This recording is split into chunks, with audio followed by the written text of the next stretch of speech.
Olá pessoal, tudo bem? Estou aqui às voltas com algumas coisas aqui no computador aqui, mas deixa eu dar uma paradinha. E aí, beleza? Como é que estão as coisas? Aqui eu, Marcos Leão. Minha voz do além que está de volta! Ê, Quase foi pro além de verdade! Estamos aí, gente. Mas como diz a minha mãe, vaso ruim não quebra, Não né? quebra jamais. Trinca, mas não quebra. Pois é, Israel estava em casa, estava doidóizinho, como diz minha mãe, mas agora está de volta. É Covid mesmo, viu, gente? É, Covid, mas já covidóide. passa. Era um infectado. Bom, é isso, está aqui de volta, são e salvo, né? São e salvo. E a gente vai então começar o nosso programa Calunga Responde. Mas antes, gente, eu queria só dizer, tem uma coisa aqui fazendo um ruído aqui, parecendo um. Mas enfim. Se vocês ouvirem alguma coisa estranha aí, não é espírito, não, é a minha cadeira que está fazendo barulho esquisito. Gente, vocês não têm ideia como o tal da Inês e do Matheus repercutiu e está repercutindo até hoje. É tão engraçado quando a gente acha um assunto que desperta o interesse das pessoas, né?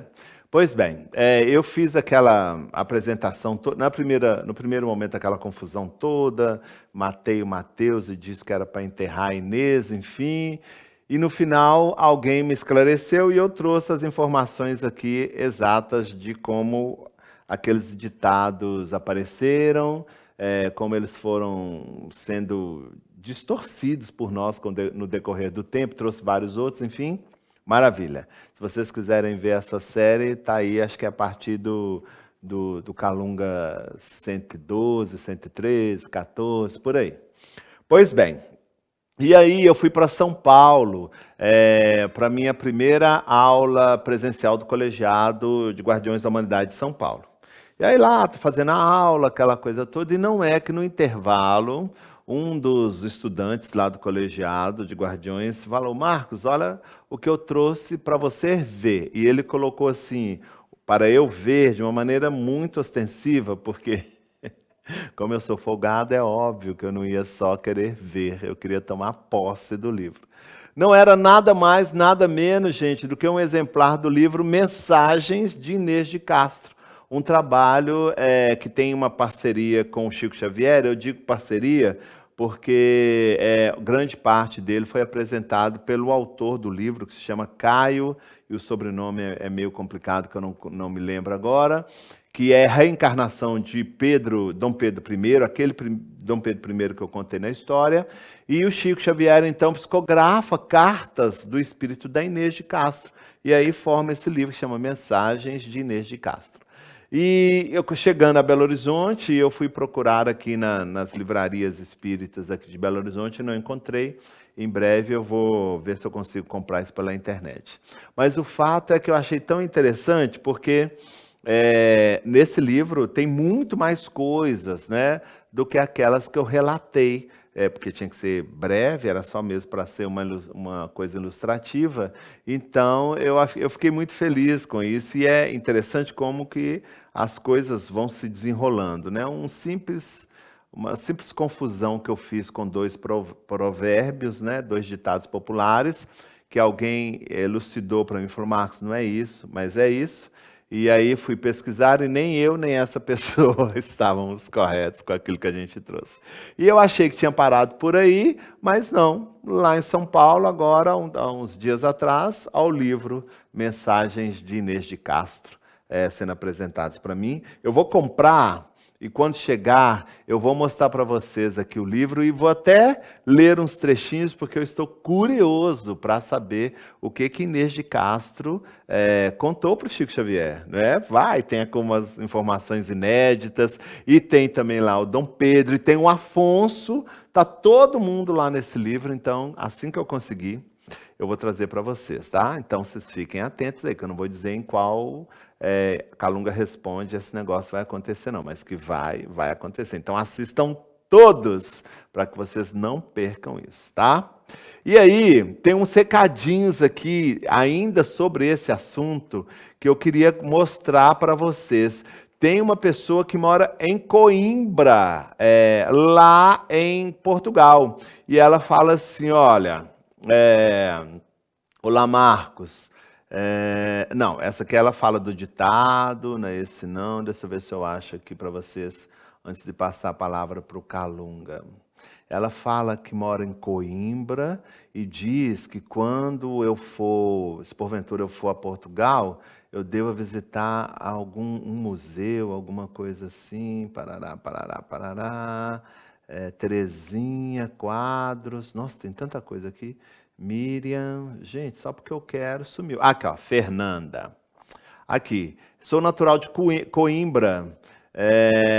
E aí ela fala que a história da Inês de Castro é muito conhecida lá e é uma história muito bonita, né? E ela fala, quando você vier a Portugal, vem a Coimbra, né? Para você ver os lugares onde eles se encontravam, olha só que massa, Máximo, e ao mosteiro de Alcobaça. E ela diz que lá no mosteiro de Alcobaça tem então os túmulos, né?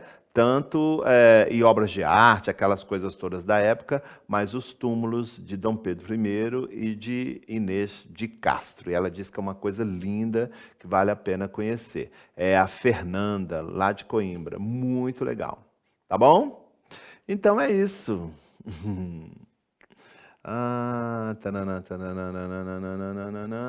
E tem uma outra coisa que eu quero comentar com vocês também, que eu achei bem legal.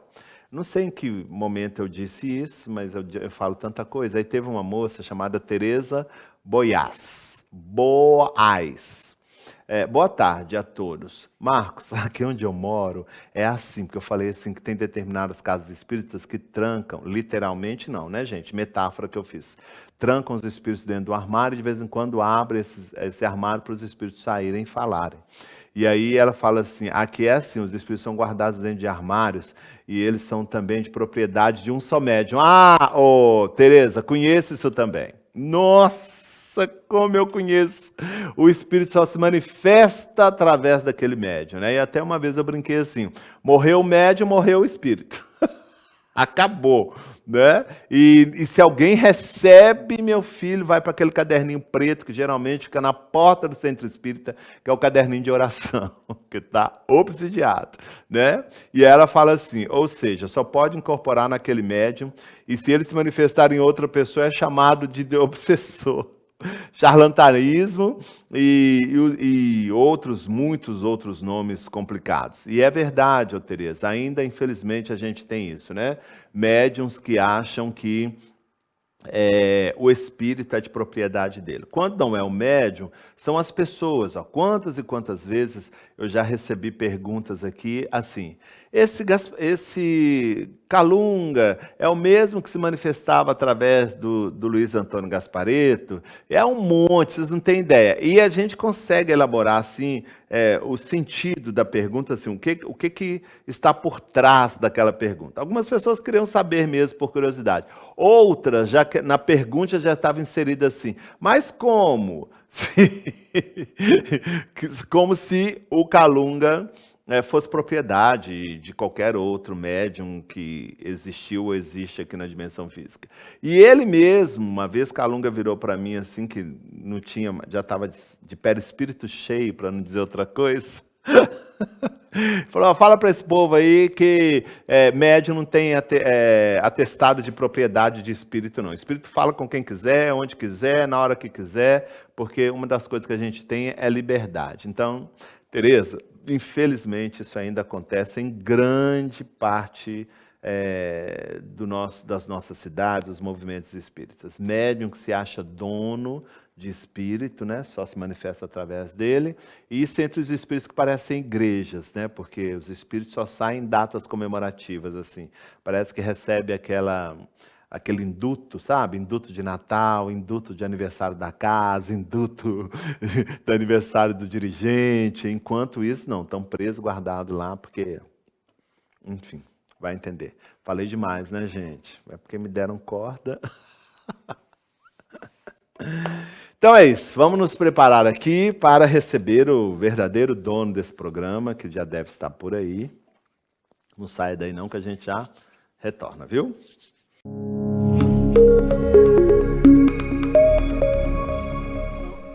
Graças a Deus que Jesus nos abençoe, graças a Deus que estejamos mais uma vez imbuídos no propósito de fazer o bem, de trazer luz a temas e assuntos que despertam a curiosidade de cada um de vocês, mas entendendo que isso não pode ser apenas uma mera curiosidade, mas que seja um elemento a mais que desperte o interesse pelas sutilezas da vida e se transforme em ferramentas para que se construa dias melhores.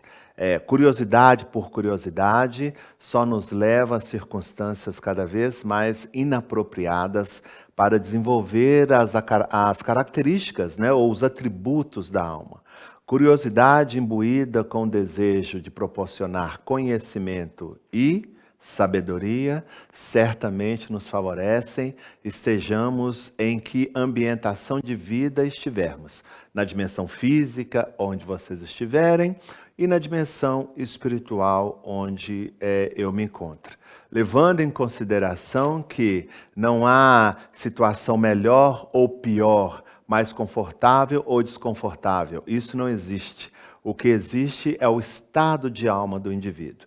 Se ele está no mundo físico e desenvolve todas as possibilidades de se ver, de se fazer uma pessoa melhor, não há complicações, não há questões desfavoráveis. Há sempre o horizonte assinalando ou sinalizando de que ele está fazendo os esforços e os esforços estão sendo recompensados. Se está na dimensão onde eu vivo, a mesma coisa. Ele se desenvolve, se aprimora, abre novos horizontes, de maneira com que ele também cresça enquanto essência divina. E dessa forma, estando consciente no mundo físico ou no mundo espiritual, ele fará o seu melhor para que dias melhores o visite, seja como um morto, como eu sou, desencarnado, como se diz na linguagem popular, ou um espírito na carne, no mundo físico. Não há prejuízos em qualquer área da vida, a não ser que esses sejam fomentados, estruturados e colocados em movimento pela essência que pensa, ou pelo princípio que apresenta uma parcela do seu Criador, ou, simplificando, espíritos, o que somos todos nós. Graças a Deus, que Jesus nos abençoe, graças a Deus. Graças a Deus, Calunga. Hoje vamos fazer a pergunta de Bárbara Alves. A pergunta é a seguinte: as entidades que são chamadas de herês, elas são crianças mesmo? E eu vou acrescentar um pouquinho nessa pergunta, essa categoria, né, dos herês, qual que é a especialização, o trabalho deles? Graças a Deus. Vocês têm uma necessidade que alguma das vezes me deixa em uma posição um tanto quanto curiosa. Essas denominações todas que vocês apresentam, objetiva o quê, na verdade? O mundo espiritual, ele não tem essa complexibilidade que vocês se esforçam para colocar, né? Sejam herês, exus, enfim, são espíritos. E esses espíritos, eles desenvolvem tarefas de conformidade às suas condições e os seus pendores. É claro que até mesmo para atender esse estado de certa infantilidade que vocês têm ainda com relação às questões espirituais, alguns desses espíritos se submetem a esse estereotipo que são apresentados por algumas pessoas encarnadas ou na dimensão onde vocês moram. Herês ou crianças se apresentam com essas características, mas efetivamente não são crianças na concepção que vocês entendem. É extremamente interessante que vocês possam entender que nós, espíritos chamados desencarnados, Nós vivemos numa ambientação onde uma estruturação de apresentação exterior, ela é totalmente passível de transformação a partir do momento em que o indivíduo queira, utilizando a sua vontade e o interesse que o move para aquela apresentação externa. Eu, Calunga, posso me apresentar como uma criança na concepção do que seja uma criança para você, sem o menor problema. É só eu me lembrar de como eu era na infância. E posso adquirir, inclusive, maneiras de falar e trejeitos infantis, porque essas questões todas estão arquivadas no meu cérebro extrafísico e estão muito bem sedimentadas e informadas, por assim dizer, nas estruturas sutis que compõem o meu perispírito. Então, suponhamos que nós vamos realizar algum trabalho em alguma instituição espiritualista que tem essa conotação não, esse entendimento que para se realizar uma determinada tarefa junto aos seus assistentes físicos ou intervenção no mundo espiritual, há necessidade de um grupo de crianças. E eu, Calunga, possa ser convidado para essa tarefa. Eu automaticamente vou me tornar exteriormente uma criança, não é? E vou falar como uma criança. Mas eu vou trazer numa linguagem infantil todo um conteúdo de informação de um espírito adulto, de um ser adulto. Daí nós termos o entendimento que já passou da hora de vocês terem um pouquinho mais de interesse em descortinar o universo do mundo espiritual e de se libertarem dessas concepções que só inibem e quase que incapacitam vocês, ou a grande maioria de vocês, de adentrar o mundo espiritual com mais maturidade e uma atuação ainda mais eficiente junto às equipes espirituais que fomentam o trabalho de assistência e promoção nas instituições espíritas e espiritualistas que vocês trabalham. É claro que nós temos aqui crianças que desencarnaram crianças e por N circunstâncias que eu não vou enumerar aqui agora, são levadas a instâncias que tratam o indivíduo com essas características infantis. Mas todas as vezes em que a gente se propõe a se movimentar numa ambiência de um trabalho de assistência, e veja bem, não de assistencialismo, tá? Mas de assistência, promoção humana, trazendo concepções mais acertadas do mundo espiritual, apresentando o indivíduo características positivas para que ele possa atuar tanto na dimensão física ou extrafísica como promotor de mudanças reais. Toda vez que nós compomos grupos de trabalho nas suas várias propostas de atuação, se porventura ali existem crianças trabalhando, entendam, somente na apresentação externa. Raramente você vai ter ali uma criança, por assim dizer. Nós teremos espíritos, algumas das vezes milenares, com uma apresentação infantil, constituindo então um trabalho especificado para atingir um objetivo comum.